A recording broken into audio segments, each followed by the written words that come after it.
Oke, baik. Saya akan menjelaskan tentang erosi dan penyebab terjadinya erosi.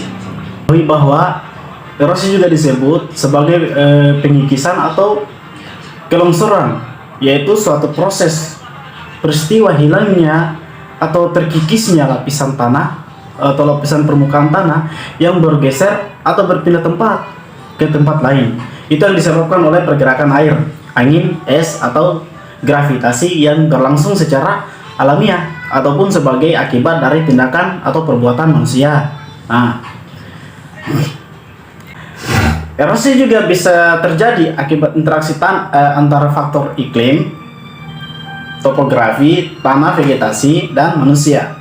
Faktor iklim yang sangat berpengaruh terhadap erosi yaitu intensitas curah hujan. Itu yang sangat berpengaruh, teman-teman. Jadi kecurahan dan panjang lereng merupakan faktor topografi yang berpengaruh terhadap terjadinya erosi tanah. Jadi luas kemiringan lereng, luas lahan kritis, luas tanah berkedalaman rendah sangat berpengaruh terhadap terjadinya erosi dan sedimentasi tersebut. Jadi jenis-jenis erosi itu ada beberapa jenis,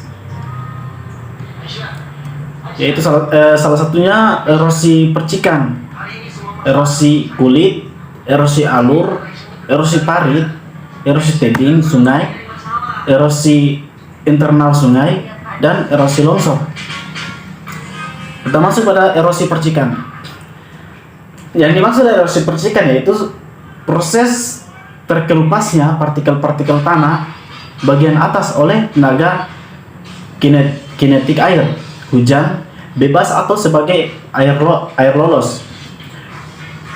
Erosi kulit yang itu dimaksud erosi yang terjadi ketika lapisan tipis permukaan tanah di daerah berlereng yang terkikis oleh kombinasi air hujan dan air larian. Maksudnya air yang los dari lereng gunung itu dia turun los, tidak pakai halang-halangan, pokoknya dia tabrak, pelek putus. Itu menyebabkan juga terkikisnya suatu tanah, yang menyebabkan juga tanah longsor. Next yang ketiga, erosi alur. Erosi alur adalah pengelupasan yang diikuti dengan pengangkutan partikel-partikel tanah oleh aliran air yang larian yang terkonsentrasi di dalam saluran-saluran air. Dia mengikuti terowongannya tersendiri. Keempat, erosi parit. Erosi parit yaitu sama dengan erosi alur tadi, yang sehingga dapat mulanya erosi parit ini dianggap sebagai kelanjutannya dari erosi alur.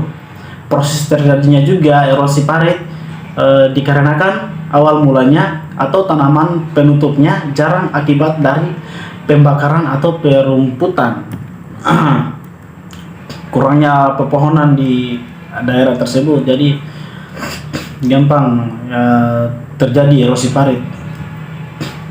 Yang kelima, erosi tebing. Erosi tebing sungai. Erosi tebing sungai yaitu pengikisan tanah pada tebing-tebing, sungai-sungai dan penggerusan dasar sungai oleh aliran air sungai. Yang keenam, erosi internal.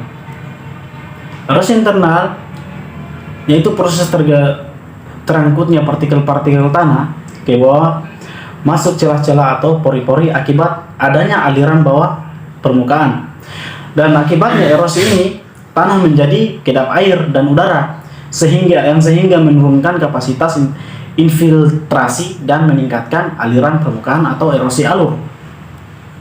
Dan yang terakhir, tanah longsor. Tanah longsor tersebut merupakan salah satu terbentuk erosi dari yang dimana pengangkutan atau gerakan massa tanah terjadi pada suatu saat dalam volume yang relatif besar. Jadi beberapa dengan jenis erosi yang lain, pada tanah longsor pengangkutan tanah terjadi sekaligus di dalam jumlah yang sangat besar, teman-teman. Jadi seperti itu. Kita lanjut pada faktor penyebab terjadinya erosi. Pasti teman-teman bertanya, kenapa sih harus terjadi erosi? Dari mana sih datangnya erosi tersebut? Penyebabnya apa saja? Nah, di sini kita bahas tentang penyebab terjadinya erosi. Nah, terjadi erosi dapat disebabkan oleh dua faktor, yaitu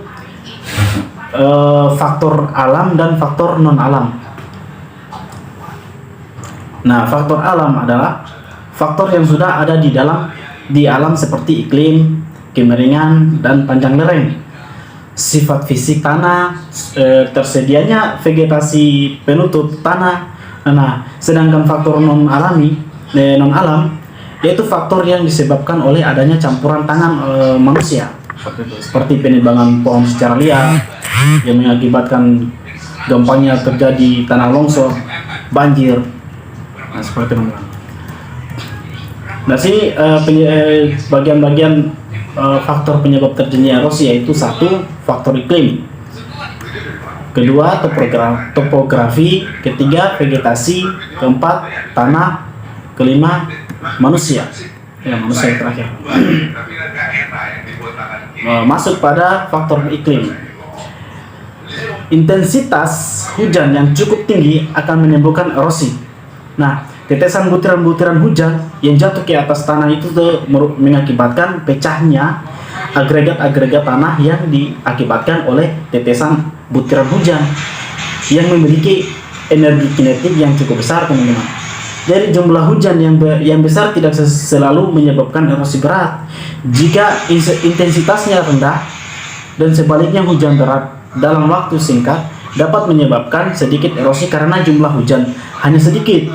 Nah, jika jumlah dan intensitas hujan keduanya tinggi, maka erosi tanah yang terjadi cenderung tinggi, teman-teman. Seperti itu. Lanjut, topografi.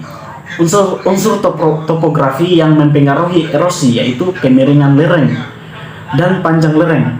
Nah, makin besar kemiringan lereng, intensitas erosi air makin tinggi. Nah, hal ini berkaitan dengan energi kinetik aliran limpas yang semakin besar sejalan dengan semakin besar kemiringan lereng tersebut. Jadi sifat-sifat tanah yang mempengaruhi erosi yaitu kepekaan tanah atau erodibilitas tanah. Nah, maka nilai erosi akan semakin besar dengan semakin besarnya nilai erodibilitas suatu tanah tersebut, teman-teman. Nah, lanjut, vegetasi. Vegetasi merupakan lapisan perlindungan atau pelindung atau penyangga antara atmosfer dan tanah. Nah, di sini dijelaskan bahwa suatu vegetasi penutup tanah yang baik seperti rumput yang tebal atau rimba yang lebat akan menghilangkan pengaruh hujan dan topografi terhadap erosi. Seperti itu, teman-teman. Nah, terus penebangan hutan, pepohonan secara serentak atau penebangan habis mengakibatkan juga kerusakan tanah, khususnya di lapisan permukaan dengan ditandai antara lain penurunan kadar bahan organik, penurunan laju infiltrasi, dan penurunan jumlah ruangan pori makro.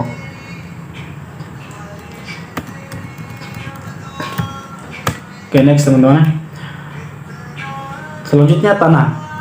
Nah, kerusakan tanah yang dialami pada tanah tempat erosi terjadinya berupa kemunduran sifat-sifat kimia dan sifat tanah seperti kehilangan unsur hara dan bahan organik.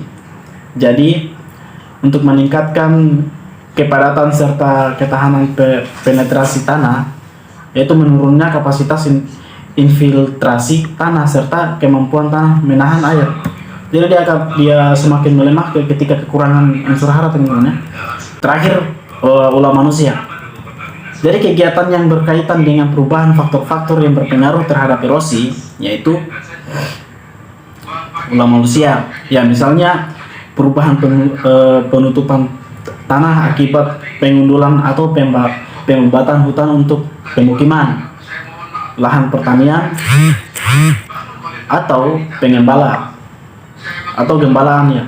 Oke, lanjut, perubahan topografi secara mikro akibat penerapan teras sering, yaitu pengemburan tanah dengan pengolahan serta semakin stabilizer dan pupuk yang berpengaruh pada struktur tanah. Itu mereka menggunakan, misalkan mereka mengadakan penebangan pohon untuk membuka lahan pertanian. Jadi situ akan mereka melakukan pemupukan yang sangat berlebihan sehingga mengakibatkan tanah gampangnya gemburnya. Jadi dengan gampangnya gembur tanah tersebut, maka mengakibatkan gampangnya tanah longsor. Itu untuk terjadinya tanah longsor di lereng gunung. Jadi mungkin itu saja penjelasan dari materi ini. Lebih dan kurangnya mohon dimaafkan. Wabillahi taufiq wal hidayah. Wassalamualaikum warahmatullahi wabarakatuh.